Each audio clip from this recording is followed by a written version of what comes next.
Well, hello and happy Friday. Today is Friday, June 24th, and this is Frequently Asked Questions for Backyard Beekeepers, episode number 164. I'm Frederick Dunn, and this is The Way to Bee. So I'm glad that you're here today. It is warming up outside. How warm is it? 68 degrees Fahrenheit, and that is 20 degrees Celsius on the rise. Tomorrow it's going to be 88 degrees Fahrenheit, so more hot weather to come. Lots of great beekeeping going on. We have something's blooming. Something's really providing a lot of golden pollen because there's Cheeto-colored pollen coming in the hive super fast, which is great. There's clover everywhere. I would love it if they were on the clover because that provides a really good light-colored honey around here. And I'm sure they are, but that's not where they're getting the pollen because clover pollen is actually pretty dark, tan to brown. So interesting stuff. What else can we talk about? Oh, I want to give an update before we get started today. If you want to know what we're going to talk about, please look down in the video description below. And all the topics that we're going to cover today are going to be listed down there in order, as well as any relevant links that might give you more information and so on.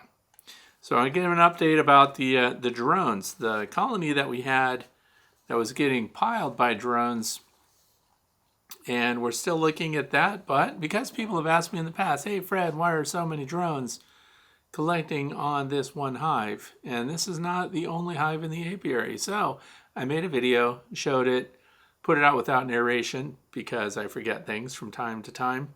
So then I put out the same video with a narration. So over the past week, if you want to look at that, you can see what's going on. But we think that they're pheromone driven, and here's why. They didn't come from that hive overall. I think, see, we're just thinking, we're just speculating because there are some unknowns here, but that drone storm, whatever you want to call it, I know the title says thousands of drones arrive at this beehive. Okay, maybe hundreds, maybe tens of drones coming and going, in and out. It was a drone, high traffic time of day. And some of the drones that were leaving looked like they'd been fed. But we knew the history of that hive because I removed the queen from that hive. So it was a recent split. So they were making a new queen.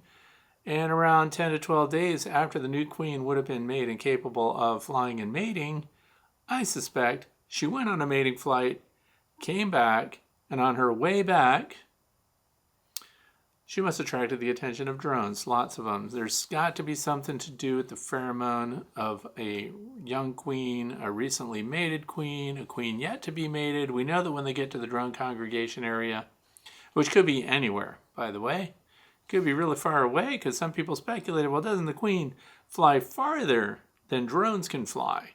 That's true. Record-setting queens have traveled as far as 9 miles. Extremely rare, that's a record.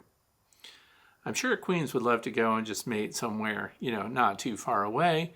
We know that drones can fly a couple of kilometers, maybe up to 2 kilometers, 1.5 kilometers, but drones also, they require a lot of fuel to do what they do. So a lot of studies have been done, like how long can drones loiter in a drone congregation area. And for those of you who don't know, this is where drones collect, and it's at an altitude separate from normal flight paths of foraging honeybees. And it's where queen bees fly in and they get mated on their virgin mating flight. So the likelihood that the drones would leave the resident colony and follow their own newly hatched virgin queen out to that drone congregation area, probably pretty rare. But the idea that on her way back, the pheromone from that queen, even though she's just been mated, because other people speculate, well, if she's been mated, then they wouldn't be interested. Okay, yeah, they would be, because queens don't mate with one drone. They mate with up to 20.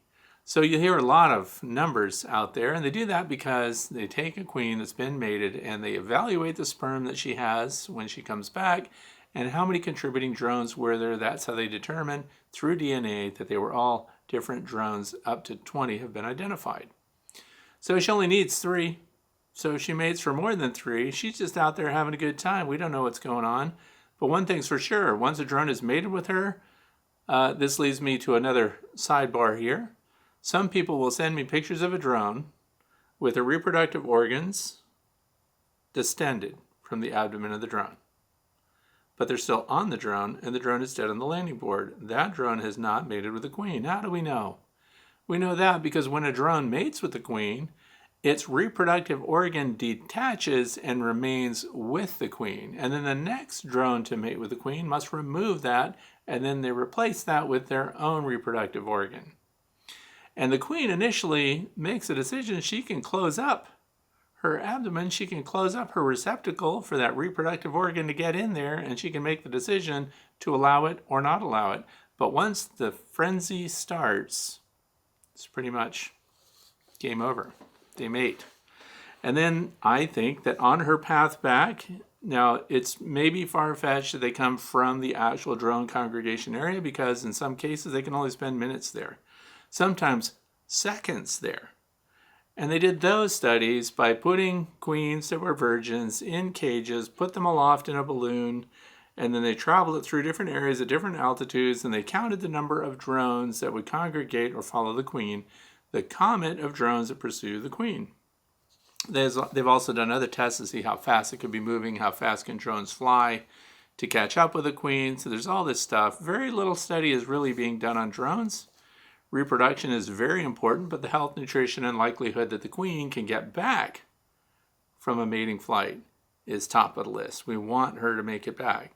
So then, on her way back from the drone congregation area, I think some drones see her coming and they follow her. And they follow her first visually and then pheromone-wise. She still has an interesting pheromone.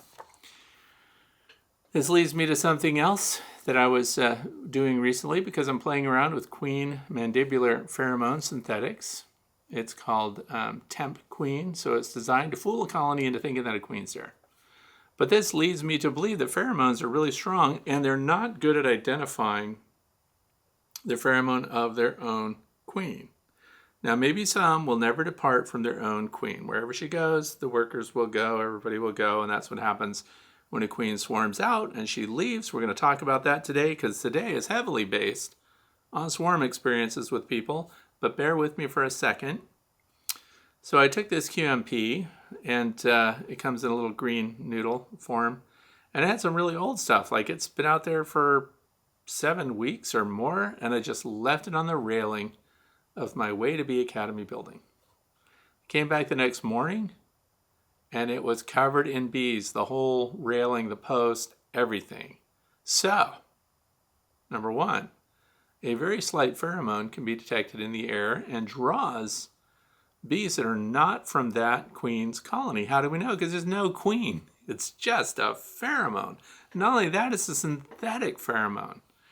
And so they picked up the whiff of that while they were foraging, coming and going. They decided, hey, I'm going to go follow that pheromone, and I'm just going to hang out in this railing because this railing smells right. And so then we get a good-sized clump of bees there that would look just like a swarm. And then when I took that away and tucked it away into a Ziploc baggie and brought that back inside and put it in the refrigerator where it belongs, within 15 minutes, all those bees were gone. Where'd they go? Back to the colonies they came from. So we're finding out that bees can be heavily manipulated by pheromones that cross their normal path. And likewise, a freshly mated queen puts out a pheromone. And on her way back, apparently, speculation, she attracted these drones, which dogpile onto her hive that she came from. And they're just zipping in there, coming, going in, going out. That's why a real count, okay, maybe it's exaggerated to say that there's 2,000 drones, but that's the max that's been counted at a drone congregation area. So, but guess what else happens? It is reasonable to think that a newly mated queen on her virgin flight, once she's mated and is coming back, that she would also attract a bunch of other foragers in the air. They just, on a whim, get a whiff of her QMP, and then they follow her back to her hive too. So that she would actually not only get the attention of drones, which is worthless now, because drones, let's clear this up, do not mate on the ground, and they do not mate inside the hive with the queen. They mate on the wing. So what are they doing? They're just following her. Because when she lands, it's all over with. But where she landed, they decide to go in and harass all the nurse bees there for food and to get fed. And some of them did get fed, and they departed. But we also think, I don't know why I'm saying we, I think that she's also attracting a bunch of random forager bees that also will join that colony now, just out of the blue. Because, I mean, if they'll join a fence post or a railing, and anywhere I happen to zip tie a QMP, then that shows me that they're easily swayed by pheromones that are not even from their own queen. They can jump ship at a moment's notice. Lots of discussion about that, which is really cool. It's interesting to hear people's thoughts about different things. And so the QMP should not be used as a lure to get a queen in a swarm to move into a hive. I want to be clear about that, because that is a synthetic queen. It's a queen replacement. Therefore, it caused them to divide forces, and the actual queen could actually lose this vote if she's unmated. So virgin queens don't have as much draw as a queen mandibular pheromone noodle has. How do I know that? Because when I put that on a branch next to an actual swarm with an actual queen in it, they migrated away from the queen, and she actually went with them, and they collected around the QMP.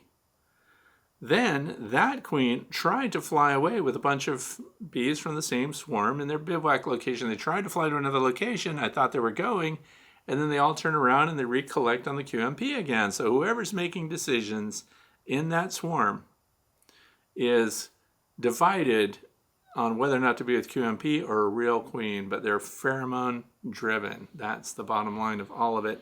And they had to go and remove the QMP in order to properly hive that swarm. So if I left it with them, it would have failed.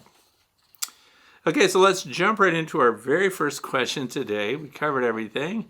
This comes from Trevor. Oh, and that was his question. He was talking about QMP. He said that he would say yes, they probably followed the queen back to the hive. Also, as you said, it had been split recently. That hive had been manipulated. And the drone could take advantage of the lower number of guards on duty. Now, here's the other thing. People were thinking, why aren't the guard bees fighting off those drones? Guard bees in general, no matter what landing board drones land on, and no matter what hive the drones are from, and they're male bees if you don't know that already, they don't get stopped frequently by worker bees in a time of plenty. So when there's a lot of resources coming in, as is the case right now, they are not likely to stop drones, nor are they likely to evict the drones. So what happened? Within a couple hours of this massive drones showing up, some of them being fed and departing, that landing board was back to normal. The following day, totally normal, no repeat. Now, I've not done that inspection, so for those of you who are new today, you might want to subscribe to the channel because I'm going to be uploading the video follow-up of that same colony, because if it was a mated queen, by next week, she'll be producing eggs. And we'll take a look to see how much drone comb there is and things like that. But I suspect they were just random drones out in the town, got lost, smelled the pheromone of this queen and followed her back to her place and then left. But it was not, yeah, anyway. So we're going to find out more about it. You're going to want to see it because I'm going to video it. And we're going to speculate more. We're just going to have thoughts about things. So that's what Trevor's question was about. Moving right along. Like I said today, everyone's having swarm issues and fun stuff like that. So the next one comes from Daniel, which comes from Ontario, Canada. Here you go. I just got started with 4-frame nucleus colony that I put into a 10-frame deep on May the 28th. 2 weeks later, on June 10th, I inspected for the first time and did not see my queen. I saw a fair amount of open cell brood, but only a few areas with eggs. Initially, I did not think much of it because they were still building up comb on frames to give the queen more room to lay. When they're building infrastructure, by the way, that is a great sign they're staying there, they've decided. However, I inspected again on the 15th and found my queen cells, but no queen once again. At this point, there were no brood in the egg stage to be found. I came to the conclusion that something happened to my queen and the colony was using her last batch of eggs to replace her. I consulted a local beekeeping group on Facebook, and the consensus was requeen as soon as possible and remove those queen cells, as letting them grow unnaturally would be risky and might set me back a month while my bee population would begin to fail. I also consulted the beekeeper who I purchased the nuke from, and he said the same thing. In the end, I purchased a new queen. It was an imported Ukrainian, and meticulously went through each frame to ensure I cut out every queen cell. Was this the right call? Okay, so when you've already talked with a bunch of people in your beekeeping group and the person that sold you the bees and everything else, for me to say that was not the right call is not the right call.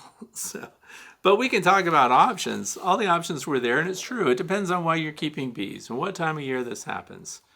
In backyard beekeeping, a lot of people will say, by the way, if this is a regional queen that you got that's already adapted to your local area, that is good stock. If the person that sold it to you has a very good reputation, they're probably a good source. So knowing the traits of the bee that you're going to get, the queen, because everything in that hive is eventually going to be from that queen. So the queen choice is really important. Now, we're still early enough in the year to allow colonies to produce a new queen, and it is a risk because the queen they produce may get out, go for her virgin mating flight, and never make it back. There's a lot of competition for food out there, and a queen bee, pretty conspicuous in the air, might become food. So you do risk losing your colony. One of the things I like to do when I get a box, now this is backyard beekeeping. I know I say that a lot, but it's because I'm not dependent upon income from what my honey bees produce. I don't sell pollen, I don't sell propolis, I don't sell bees, I don't sell honey. My wife sells some honey, but that's not the reason that we're in beekeeping. My product is bee knowledge.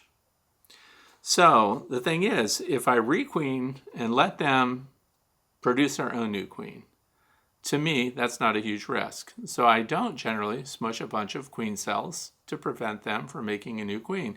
But, this has already been done. The decision's been made. You got a queen, you installed it, and the queen is probably going to do just fine. I'm assuming that they accepted the new queen. I like to let my bees make their own new queens. I like to do walk-away splits, and we've demonstrated that. Basically, walk-away splits were the method that I used to populate my observation hives that I recently made videos about, and they're doing everything exactly as planned, but we're in full risk mode right now. One of the hives, I installed a queen that I took from one of my nucleus colonies.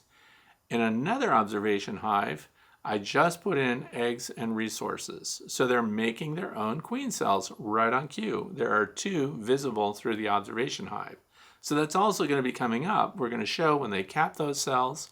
I'm going to show how the bees demonstrate, the workers inside the hive demonstrate a preference for one queen cell over another. And then when that queen hatches, less than a week after it's been capped, we're going to see what happens there. If she makes a flight and returns and she can start to produce eggs in that colony, we're going to know all that pretty shortly. But see, I don't mind doing that because, again, I'm not depending on the productivity of the bees under my care in order to gain a profit for me. So it all depends. It's when you say it's risky, it is 100% risk. You can end up queenless, but that's why we create resource hives that have eggs, open larvae, and we also have queens in each one. So we have the option to pull eggs so we can build yet another one, but each time you do that, the cycle starts over, and then you're waiting 30 days on average to see if you've got a mated queen that's productive. So 30 days down the road, we're still in the month of July, which is ahead of our late summer nectar flow. So anything that I do right now, we can still gamble with that stuff. Now, if we're doing this at the end of July, now you're into late August before you potentially get the new queen and she's productive and is producing new eggs. And now look, you're into September and October, and a colony like that may be weakened or smaller. I've also been very fortunate in having very small colonies of bees, late season swarms and so on, survive winter, but I keep them in smaller boxes. So again, it's about what's your motivation for beekeeping? What do you want to do with them? What do you need from your bees? What if they fail? So if you have multiple queen cells, you could divide them and put one in a nucleus colony and keep the other one in the original hive, and then they'll both produce queens at the same time. Those queens will not fight because now they're in separate hives. They'll both do mating flights. One of them might be successful, one of them might not be, and then you can take the successful one and install her back in the original hive. If they're both successful and they both mate and they both come back and they're both productive, you've got 2 colonies. You can even join those colonies together later or keep independent colonies. I don't think it's too late in the year. But as far as did you make the right call, that is an open-ended question, because it's just a matter of what you want to get out of them. And I will say that the quickest way to recover a colony is to get a mated queen and install her as soon as you know that they're queenless. Now, the risk is that you've missed a queen cell in there somewhere. And if they swarm, this is a story that we hear frequently too. Somebody bought a queen, paid a lot of money for her, installed her in a hive, she got productive, and they swarmed. Which means somebody overlooked a queen cell that was already there during their queenless period, which locks me into what was the purpose of QMP, that synthetic temp queen. People put that in there while they're waiting for the new queen to come in so the others don't produce a replacement queen, but they don't do that when they've already started queen cells. It's complicated, I know. Question number 3, this is from Claire. In Ireland, I'm based in Ireland and have a question about swarms. See, another swarm question. I'm a beginner beekeeper and have done a beginner's course. I had some swarm traps up in my mom's garden. 1 nuke, which probably is too small, and 1 brood box size. There had been scout activity for the past few weeks, and I went to check on them yesterday because we had good weather. While I was there, the scouts were still around with boxes, around both boxes, and then a swarm arrived in the afternoon. But bees went into both boxes, so into the nucleus colony and also into a standard bee box. And I wasn't expecting that. And the boxes were about 20 feet apart. One about 5 feet off the ground in a tree, and the other up on a flat roof. My question is, because they arrived together in a swarm, are they from one colony slant hive, even though they went into 2 separate boxes, or from 2 colonies and swarmed together? So we'll answer that part right there. They could be from the same colony if these are virgin queens. So sometimes multiples hatch at the same time and you get what's called after swarms. Multiple swarms can happen at the same time. One large swarm can happen with multiple queens in it, and sometimes they divide themselves even on the same tree branch when they're bivouacking, but these are moving into their final destination. So the good news is you've got a queen in each box, because they wouldn't split up and ignore the queen and all go to a box without her. So you've got a queen in each box, you've got 2 swarms. So the origin of those might not be very important. One of the things that's not mentioned here is how many bees, like were they really full? Were these big swarms? Were they several pounds? Because that also kind of indicates whether or not your queen is mated, or if she's a virgin queen that just happened to produce an after swarm and a smaller cluster goes after her. So the good news is, I think you're going to have some fun either way, but you're going to be taking them far away. So it says that I live a 45-minute drive. So anyway, how long is it okay to leave them in the swarm traps before I move them? My recommendation is always to get them out of the swarm boxes as soon as possible and hive them up in their final apiary as soon as possible. That's because we don't want them to set up house in that swarm box and start to build infrastructure, and then the foragers get used to that being their actual location. And it's also why I suggest, based on the fact also that we got 2 swarms here, when you remove that swarm box with your new bees, put another one in its place just in case another swarm happens even after that. I don't know how many bees you want. We're at a perfect time of year. Swarm in May, these are the sayings, worth a load of hay. Swarm in June, worth a silver spoon. Swarm in July, let them fly. Now, of course, that doesn't assign itself to the entire world or across even the United States, because different regions have different prime times for swarming, and those are natural rhythms from the environment. So, take them out, hive them up. That's what I would do. You have free bees, don't let them set up there. And I'm not sure it says here that you live 45-minute drive, but should you try to remove them? In other words, are you taking them 45 minutes away? I don't know. So the good news is, because this was time critical for Claire, I already responded through email, so she's already knows what my recommendation was, and that is to get them as soon as possible, hive them up as soon as possible. And they could possibly be from the same hive, arriving together at the same time at another location. Scouts frequently visit the same potential nesting site for the bees. And so it's not unusual for them to come from other colonies. So this really plays, if they're after swarms from the same colony, usually one of them is nice and big and the next one is much smaller. So lots of information we could get there that we don't have. And it says there are some frames of foundation and some frames with starter strips, but neither box is full of frames. That's fine. In fact, when you're setting up a swarm trap, I recommend not putting in capped honey and food resources and things that would otherwise cause them just to rob it out. But if you've got drawn frames, the space doesn't have to be full of frames. Another reason why you want to transfer them as soon as possible, because it's not full of frames, therefore they have a tendency to attach their comb right to the inner cover of your box rather than the frames themselves. So I want to get on them as soon as possible. And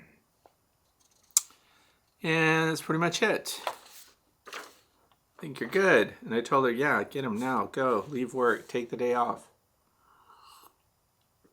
I will sign the note if you need to get off work early to go and get bees. Question number 4 comes from Andrew, New Hudson, Michigan. I performed a split a couple of weeks ago, and the hive that ended up queenless had a virgin queen emerge on either Tuesday, the 14th, or Wednesday, the 15th. On Sunday, the 19th, a lot of activity started around that hive a little after noon. Not quite swarming levels, but a lot of bees in the air. A large number of bees formed on the front of the hive, and they appeared to be fanning Nasonov pheromone, like when I installed a package, not simply moving air, like when a flow is on or when it's hot. They repeated this behavior on Monday, the 20th. Do you know why bees would behave this way? Well, and we could describe that posture a little bit. When people are looking at bees on the landing board and they're fanning to vent or to move air, because when they're moving air, they line up one after another, even inside the hive, and they draft off one another, and that's how they move air out. And when they do that, their head's down, they're gripping, they're fanning, and their abdomen is straight or slightly down. Now, when they're fanning to spread pheromones, so that people who don't understand what the Nasonov gland is, their abdomen, instead of being straight or angled down, actually arches up, and right at the very end of their abdomen, you'll see an opening, and that is where they're spreading the pheromone that unites that colony of bees. Generally, that's the queen's pheromone. But remember, at the beginning of today, I was talking about the queen mandibular pheromone, the synthetic temp queen. They were grabbing onto that and spreading that gland as fast as they could. They're actually licking that, and so taking that on board as their pheromone. So it's interesting. You can't always trust what the cause of that is. But I don't have an answer for why all the activity. Sometimes it's orientation flights. Maybe there's been, bees that are finally hatching out from before. They're emerging from capped pupa cells. And they could all be, if they're doing figure eights in front of the hive, and then they're going back into it, those are generally orientation flights, and they could do that in groups. If they're doing corkscrew flights up and away, then that's a new forager that's going out, and they're just registering the landscape. Specifically, they're registering the horizon features as they go out. And then the other part is flying out, staring at the front of the hive, just going back and forth, staring at the front of the hive, landing, taking off again, staring at the front of the hive, back and forth without the figure eight, without the orientation. That means they're looking at a queen that they expect to emerge to do a swarm. So you could have possibly an unknown queen that's about to fly out of there, or maybe even did fly out. We don't know unless we watch them all the time, and these are just guesses on my part. But if I were observing a bunch of bee behavior, those would be the things I would be looking for. And then, of course, the worst thing could be robbing. Another reason that bees would be coming, but that's much more distinctive. There would be fighting at the landing board, and there would be a bunch of detritus on the landing board, little bits and pieces of like wax, like their feet were dirty, and they trample up the entrance and start to dirty it up. So There are too many possibilities. They repeated this on the 20th. And do you know why the bees would behave this way? Those are just some guesses that I have. Hopefully you're not about to lose a queen out of there. Because the split was performed a couple of weeks ago. It's too early. Well, if it's in the third week, you could have produced a replacement queen already. And now, yeah. You're in the zone if one of them came early, but that's way young for a queen if it happened because of the split. So I think something else is going on. Generally too early. Here's another complicated one. Question number 5. Jason from Elk River. I want to say Maine. All right. So anyway, during a hive inspection, I noticed several swarm cells. Unfortunately, damaged a few during the inspection, but there were still several that were undamaged. I was able to locate the existing queen, so I pulled her and 2 frames of brood and added her to the frames to a 5-frame nucleus in an attempt to keep my existing hive from swarming. Okay, so depending on the swarm cells, how big they are, and whether they're near being capped or already are capped, you could be too late on stopping swarming.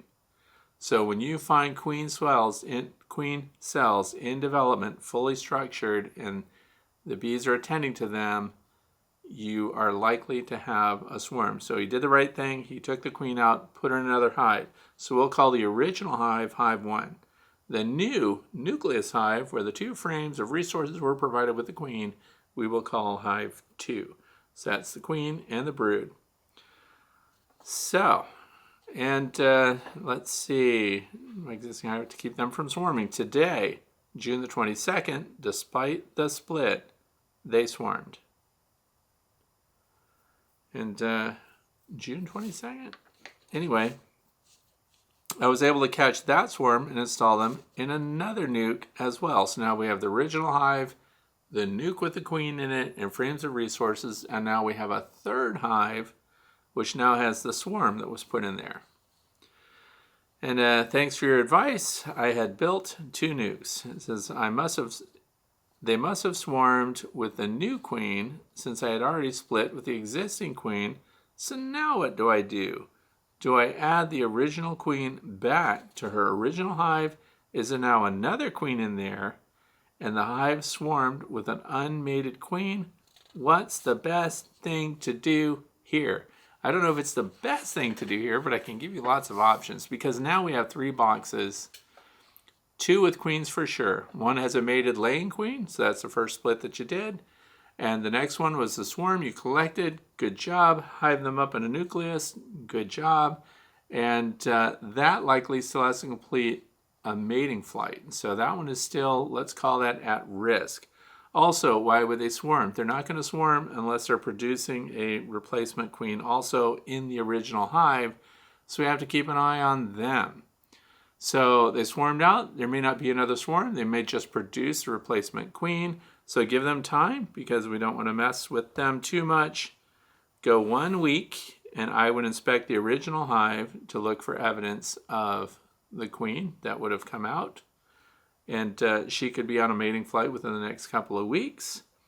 And so we keep the hive number 2 with the original queen in it. That's your insurance policy.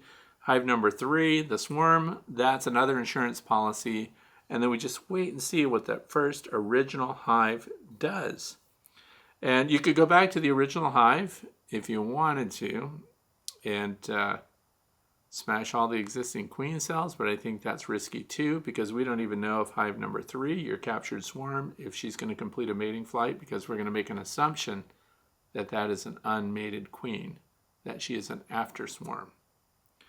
So we have 3 to watch, and then the ones that end up queenless, I would recombine those with whichever of these colonies looks the strongest. We also don't know the history of the queen that you pulled out originally, so I don't know how long she's been with you. Is it a new queen this year? So whichever of colony 2 or 3, the split that you made with the original queen or the swarm that you collected, I would wait to see which one is the most promising and shows the most production.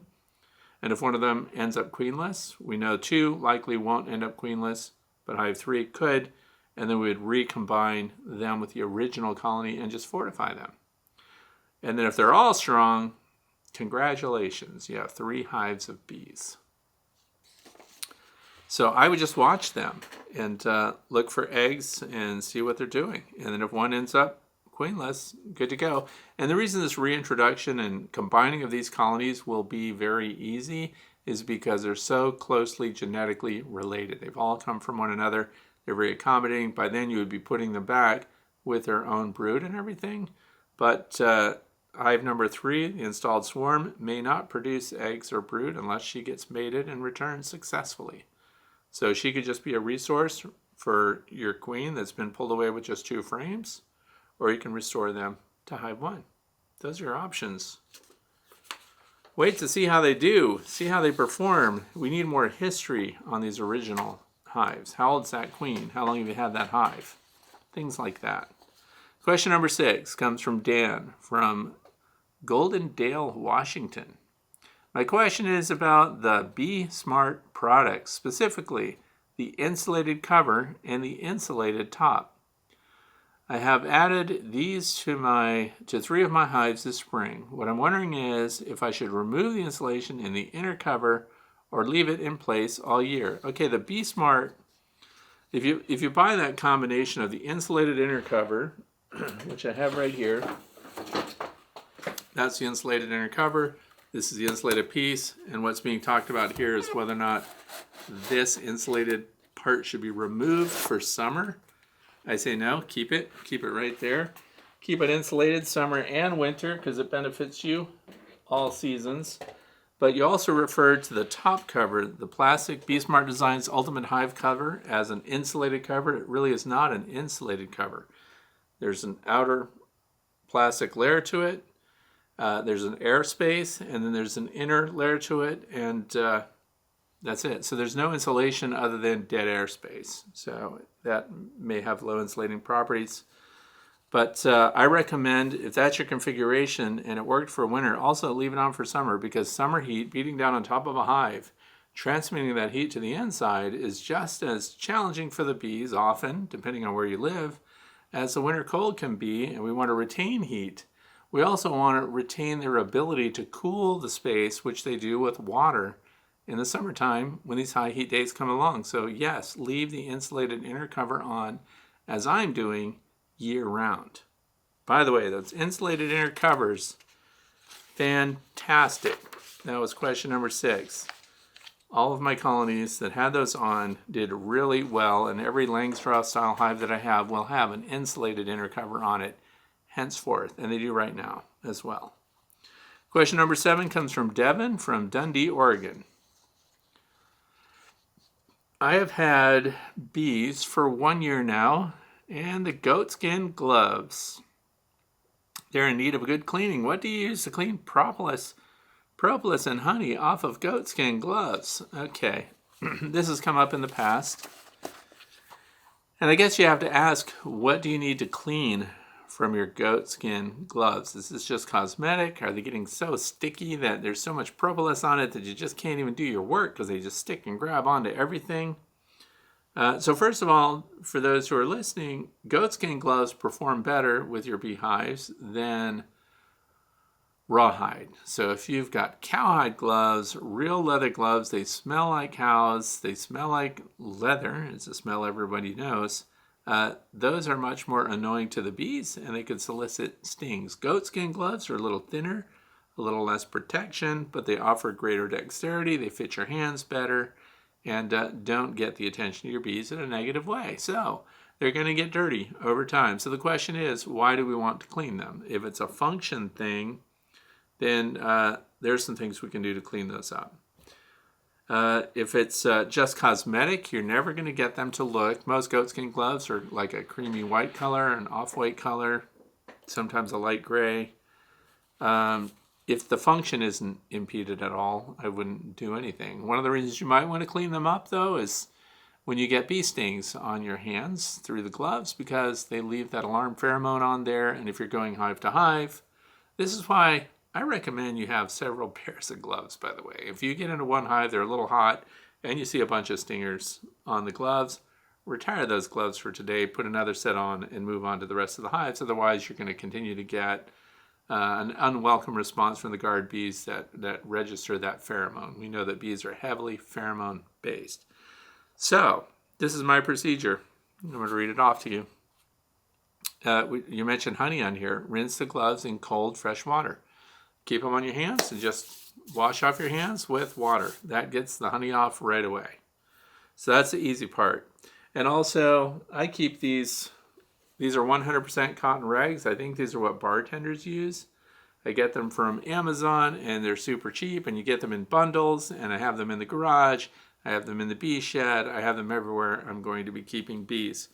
And what you can do is heat your hand up with a heat gun, and then use this. This has propolis on it, and you wipe the gloves off once you get them hot with the heat gun. And that will collect a bunch of it off. It's amazing how much propolis comes off. That stuff is tough. And keep in mind, the propolis is in there to seal the hive, to protect it from moisture and condensation buildup in the wood where bacteria would form. So it's antibacterial, and it provides a health protective layer for the hive, and it's designed to prevent moisture from going through it. It comes from tree resin. So it's kind of set up to be against your ability to dissolve it and clean it away. So some people use isopropanol, alcohol, stuff like that. So heat, the next step, wipe everything down. If that doesn't satisfy what you want to do, then I'm also an artist, so I have oil, paint, I have oil soap. I have stuff that's designed to clean paint out of the bristles of brushes. So that's the next thing. And a lot of it is low in chemical residue. So there are things like terpenoid, but you don't want to use that on gloves that are later going to be used in your beehive. So you want to get the hand soaps that are designed to be friendly to people's hands, but will dissolve away linseed-based oil paints and things like that. Those work.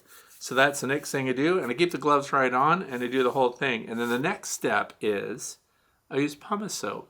It's kind of like lava. So this is what you might find if you were a mechanic and you have to get grease and grime off of your hands. Pumice soap, I use that again right on the goatskin gloves and rub that down and clean that off. And then I rinse that again, and the final rinse is Dawn Ultra. Free and clear. Oh, I just happen to have some. Dawn Ultra Pure Essentials. This is what I use. That's your final cleanse. So again, it's just like you're scrubbing your hands, like you're getting ready for surgery with your gloves on. Clean that all off. Dawn Essentials will wipe away everything else. This is designed to dissolve away grease and lipids. So this is good.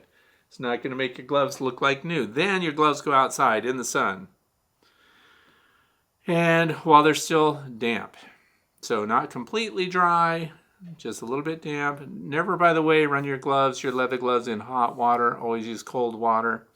But as they're drying out, then you put them back on and you form them to your hands. So, and then what's the final thing once they're dry? What do you think I'm going to say? I don't know how old this is. This stuff lasts forever. It's saddle soap. Those of you who have had horses, if you've had to preserve your tack, if you've had to rub down the saddles and everything else, this is the stuff that will condition the leather, or in this case, goat skin. Same thing. You open it up, you smear it onto your gloves while they're in your hands, and use that as your final coat. And hey, Fred, do the bees hate the smell of saddle soap? No, they don't seem to care at all. And so what you're doing is you're masking, again, any potential for there to be a threat pheromone, an alarm pheromone on your gloves. You want to get that out of there. And that you'll know pretty quickly whether or not your bees care or not. But the saddle soap will restore any of the oils and flexibility to the gloves. Your dexterity is maximum and everything else. But I highly recommend nitrile gloves, because you can just pull them off and throw them away afterwards. Or your bare hands, because your bare hands clean up. And if you need to clean up your bare hands, same thing, lava soap and stuff like that. So, and if you're an artist and you need brush cleaning soaps anyway, look for the ones that are good for your hands and your skin, and also will take off the oil residues. If it'll clean up a dried up paintbrush, it'll clean up your gloves. Your gloves will not look like new. So it's just, if this is just about how they're looking, I wouldn't even bother. But if they're getting too stiff and everything else, saddle soap, if they're getting too sticky, follow that procedure, and I think you'll be good to go. Question number 8, moving on to Daniel from Acton, Massachusetts. Should I feed all summer with the intention of making as much comb as possible for next year? Is there any reason to stop feeding, given that I most likely won't get a honey crop this year? Though I would love to. Thanks. Okay. Now that final stinger there, though I would love to get a honey crop. These are the only bees I feed. Brand new installed swarm. In fact, this year I didn't even feed the swarms. The installs that I did feed were in the observation hives. And that's because I obviously want them to build up so we can observe what they're doing. Now, nothing is ever going to be taking off of those observation hives. I'm not taking honey off. I'm not feeding. I'm not deriving anything from them. So the other thing is my horizontal hive, my Layens hive, not fed. The hives that are not fed, this is interesting, and keep in mind I'm in an area where we don't have a heavy dearth. So those are considerations that you have to make as well. And we fall back to what I mentioned earlier. Why are you keeping bees? What do you need from your bees? If you're going to sell any products that are made from your beehives, I recommend not feeding. So because here where I am, the resources are coming in, the cells, when you do inspections, what do you find?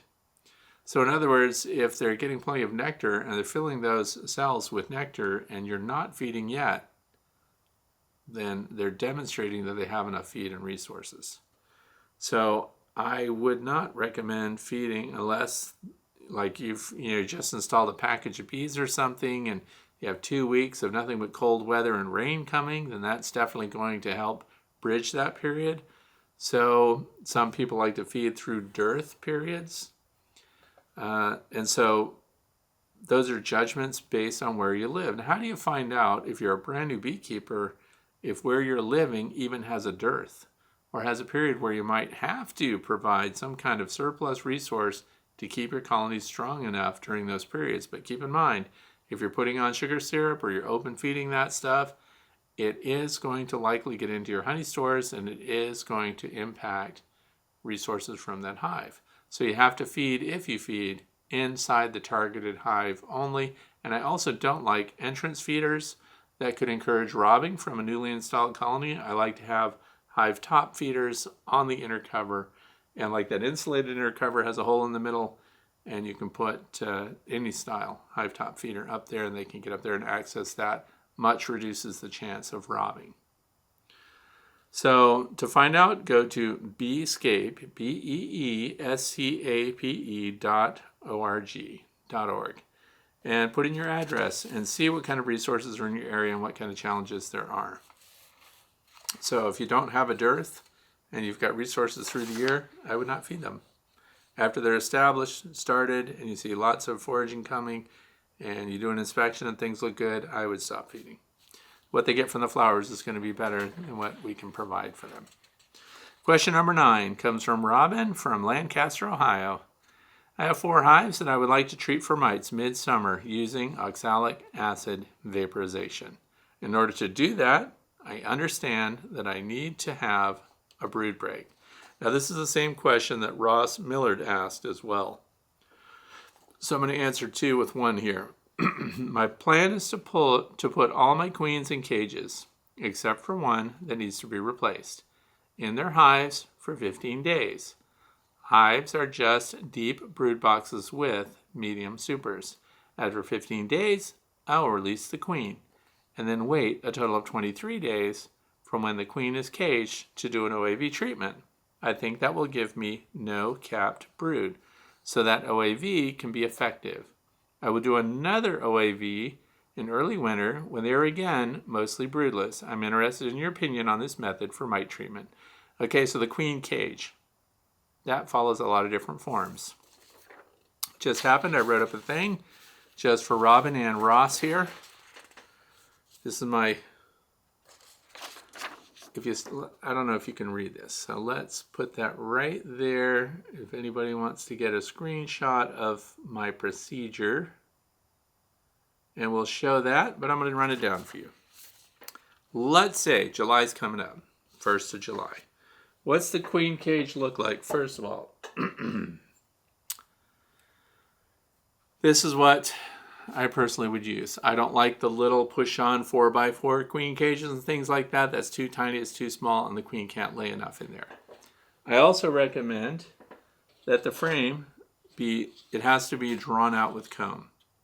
Why not take this opportunity to draw a bunch of varroa mites in and kill those rascals while we're at it?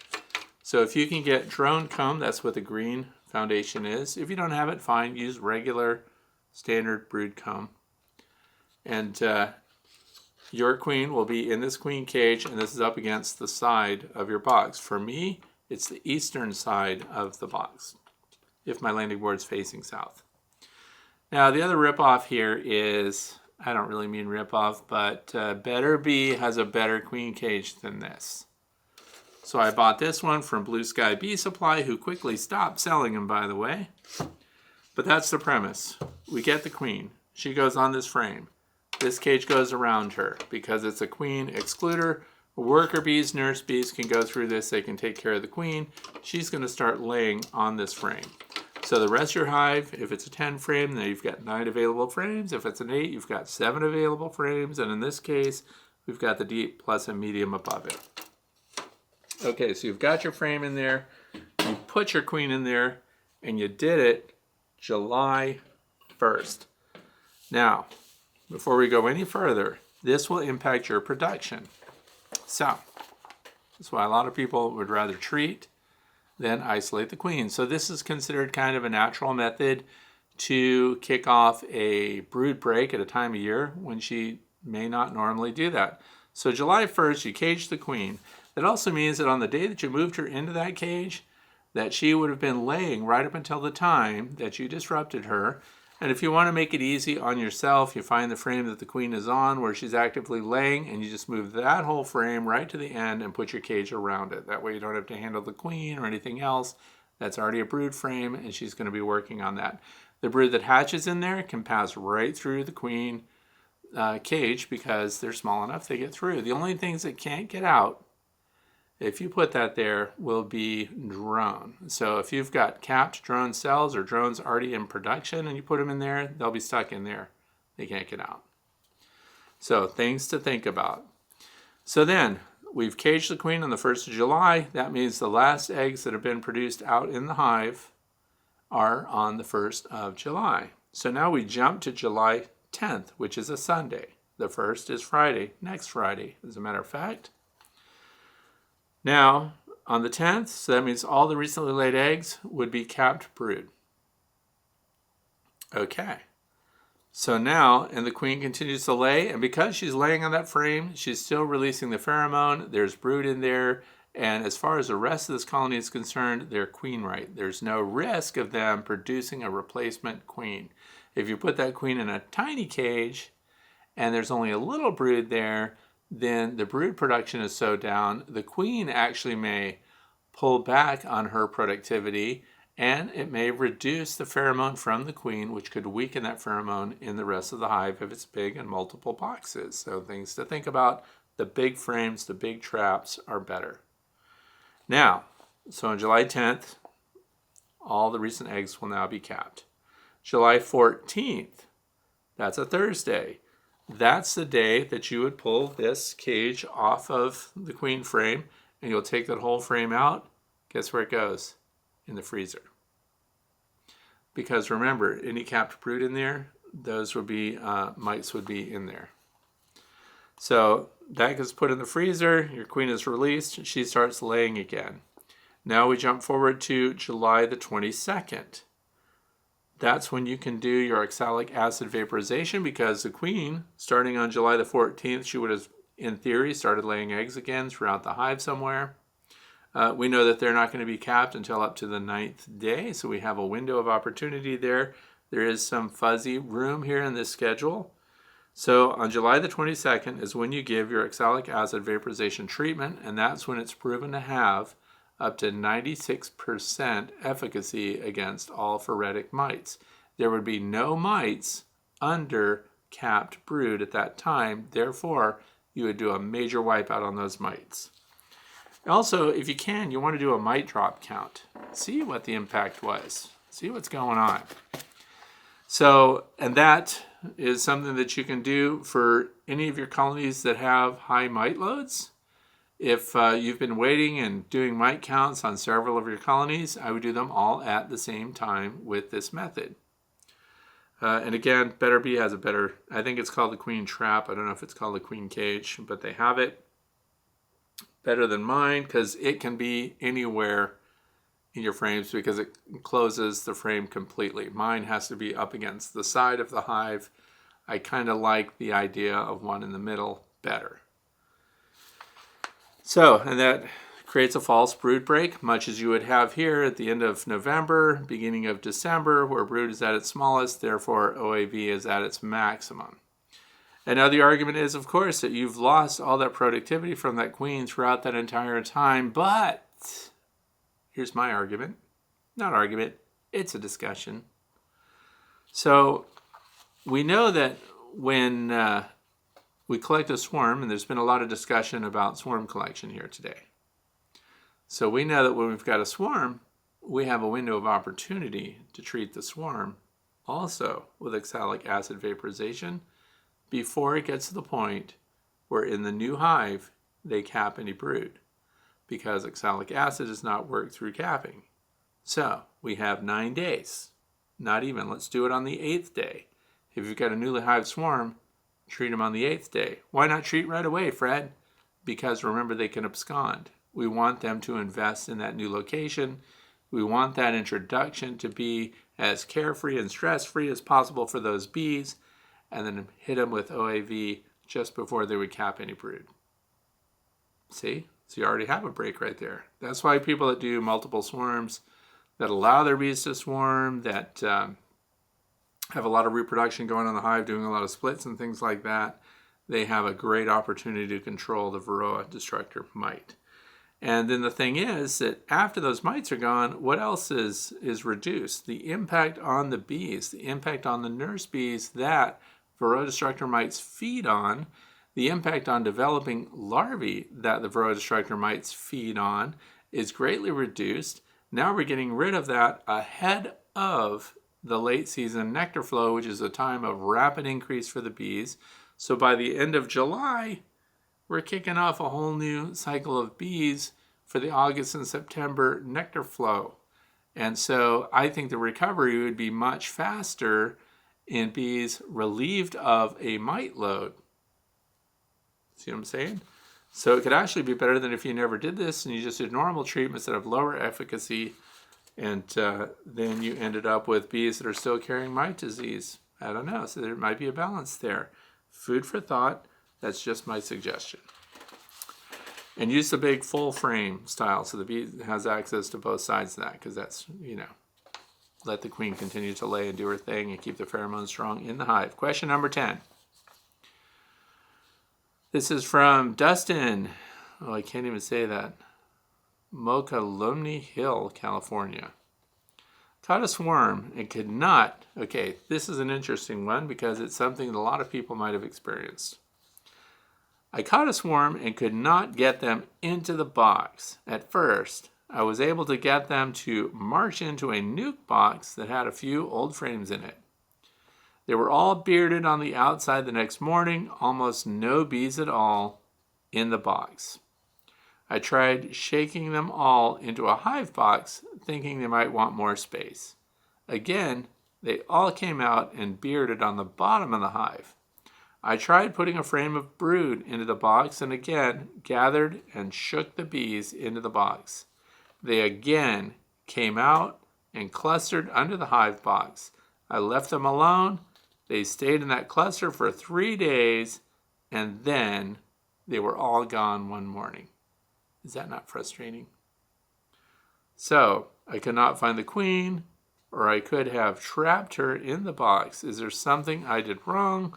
Why would they not accept the good homes I was providing? The first swarm I collected stayed right in the nuke and then stayed in the box I put them in the next day. So I don't know if pheromones were being used in that, if there's swarm commander, if there's lemongrass, if there's, just propolis and bits of wax and things to entice them in there. There's a reason that they ignore the box. Was there venting on the top? Was there a top entrance? Was there a single entrance? There are a lot of configurations, but let's go past all that. Now, what I'm about to tell you is monkeying with the bees, So for me, if they take off, they take off. So if I get them to move into a hive, usually if you can get them in there and put their own scent in there, that's enough to incentivize the rest of them to go in, because the queen is in that cluster somewhere, and unless you win that queen over and she goes in, they're not going. And that's why, even though they all went in and looked around and acted like they were interested in it, if the queen didn't go in, they came back out and joined the queen, and now they're on the outside. I've even seen bees block the entrance and keep other bees from going in and even exploring the cavity once it's been rejected. So let's say that you want to make sure that your bees are going to stay in there. I'm going to get my model hive for this. Here's the bottom board of your standard Langstroth hive. This could be 8 or a 10 frame box. Makes no difference. Got a couple of choices. One is there's a queen excluder entrance guard. If you shook all your bees into just the bottom box, which is what a lot of people do. So you pulled some frames, you shook all your bees in here, and you put your inner cover on it.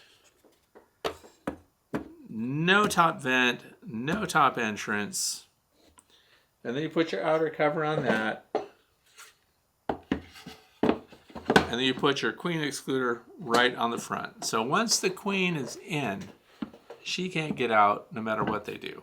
So even if the bees try to move out, the queen can't move out with them. And then you go, but Fred, I don't have one of these. What could I do then?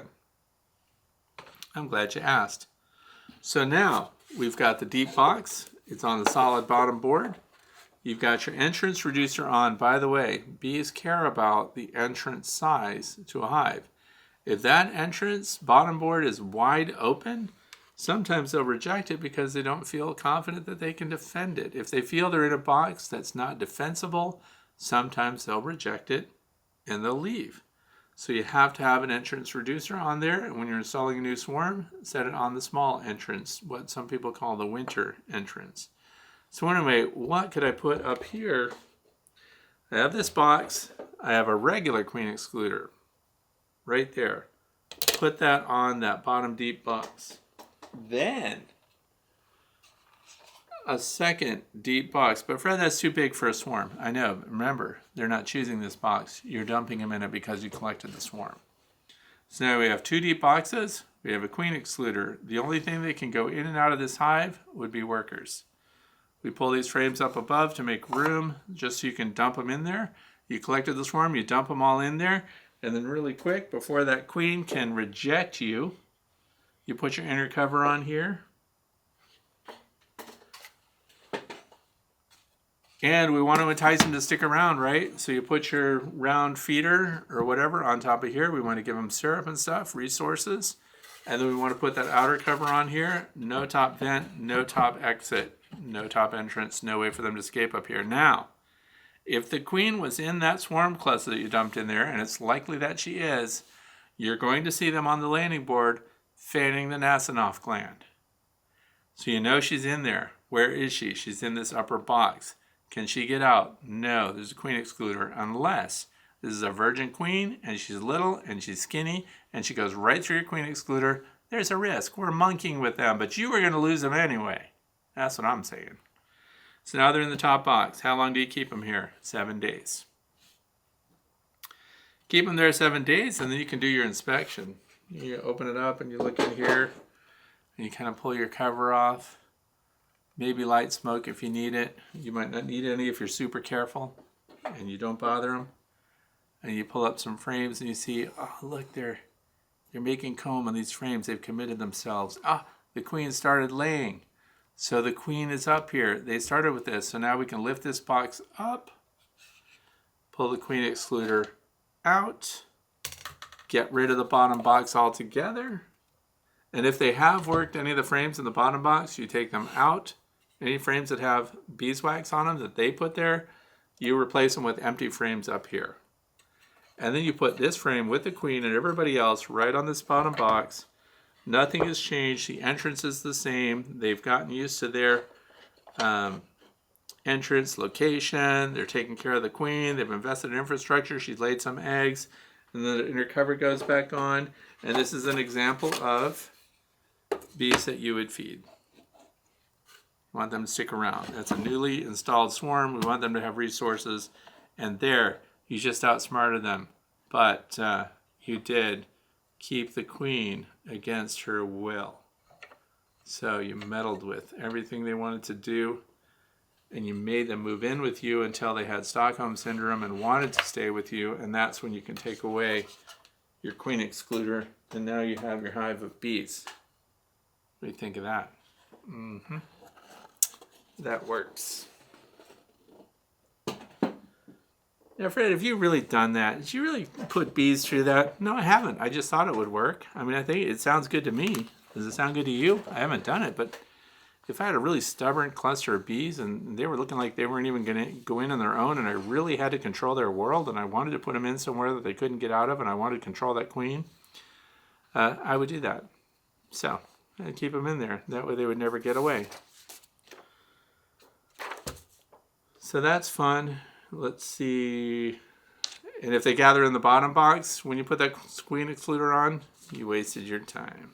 If they gather in the bottom box, get these too. These are from Better Bee. I have several of them.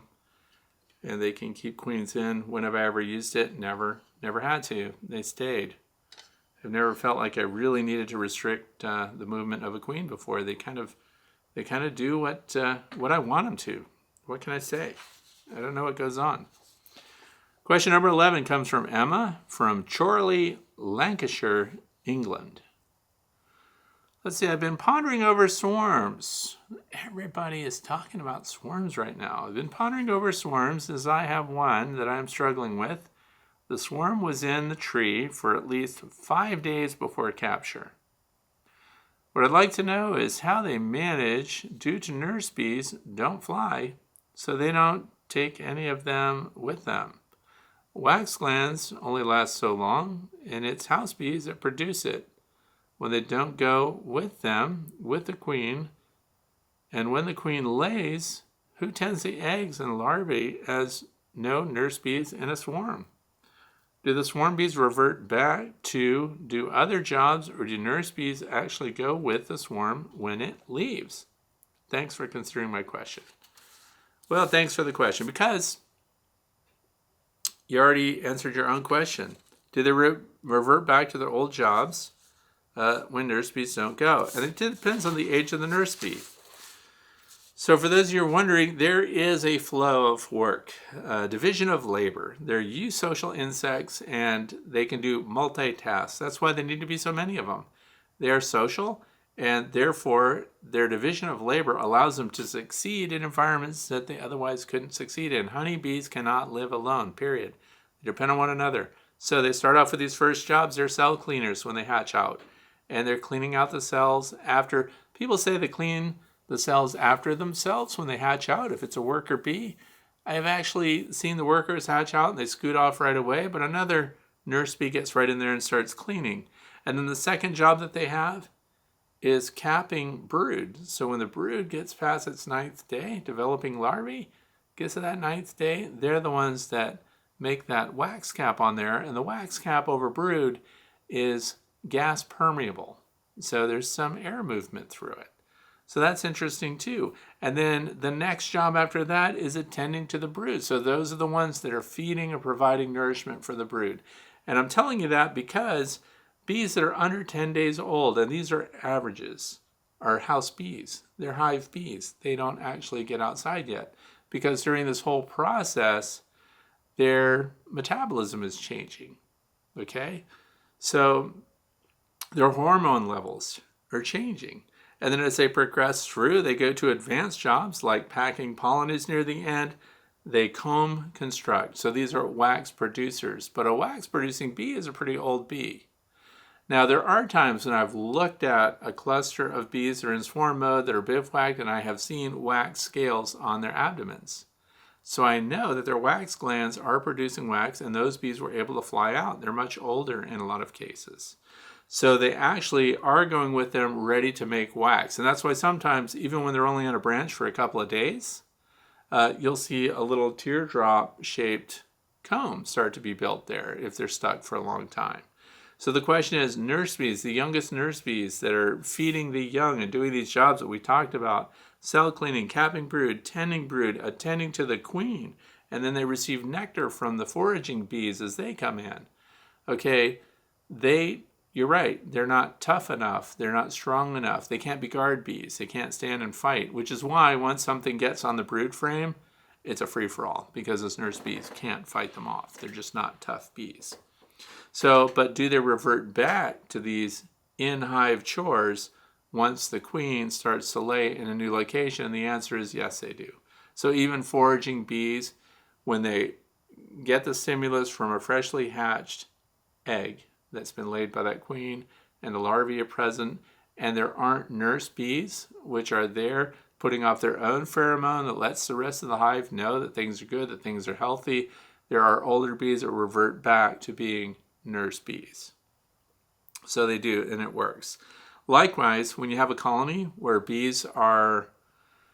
you've just taken a bunch of bees apart. You shook a bunch of nurse bees into a box because you're making a split, and you want a bunch of nurse bees in there. So you shake them in there, and we know that foraging bees fly out. They know where they live, especially if we're nearby where you took them from. The foraging bees tend to go back to the original hive. And so now we have a hive full of nurse bees and, of course, the queen that we took with them. You'll notice that often when you do that, there's no landing board activity for several days in some cases. And that's because the nurse bees are in there. They're not strong foragers. And so we'll see much reduced activity, if any, on the landing board right away. And people will wonder often, are they even in there?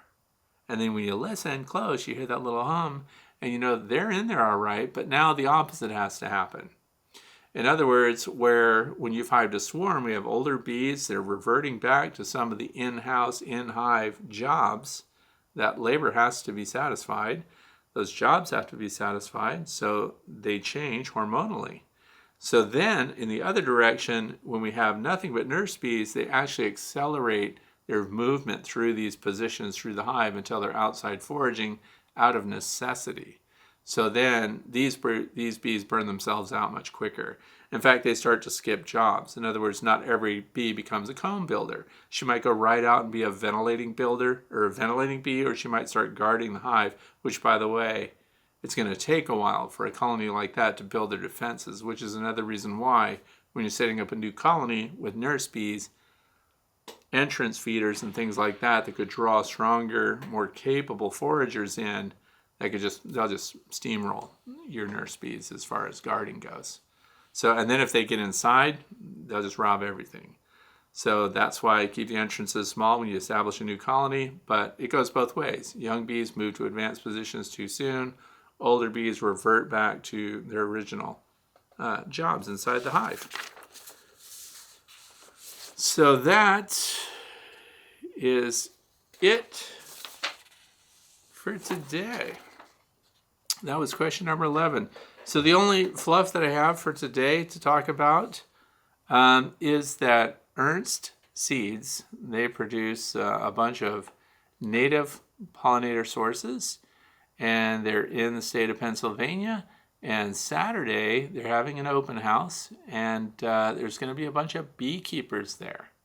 So if you look up Ernst Seeds, I'll put a link to them. They're having a big field day. They're going to have tours of course, all the plants that they grow. They're going to talk about where they're headed, what they're doing, and you can talk with a bunch of beekeepers there. So I'll put a link so you can find out more about that. That's happening tomorrow. I know that's a short fuse, but that's my shout out for today. A company that provides plants for pollinators that we can all access online. They happen to be known across the country. They just happen to be not too far away from where I am here, like an hour away, I think. Something like that. So that's my shout out for today. I hope you learned something today, and maybe you're thinking about some creative ways to manage and entice swarms and how to handle them once you have them. And then, of course, what to do when you have those unmated queens and colonies that are depending now on their success in making virgin flights. Thanks for being here. I hope you have a fantastic weekend.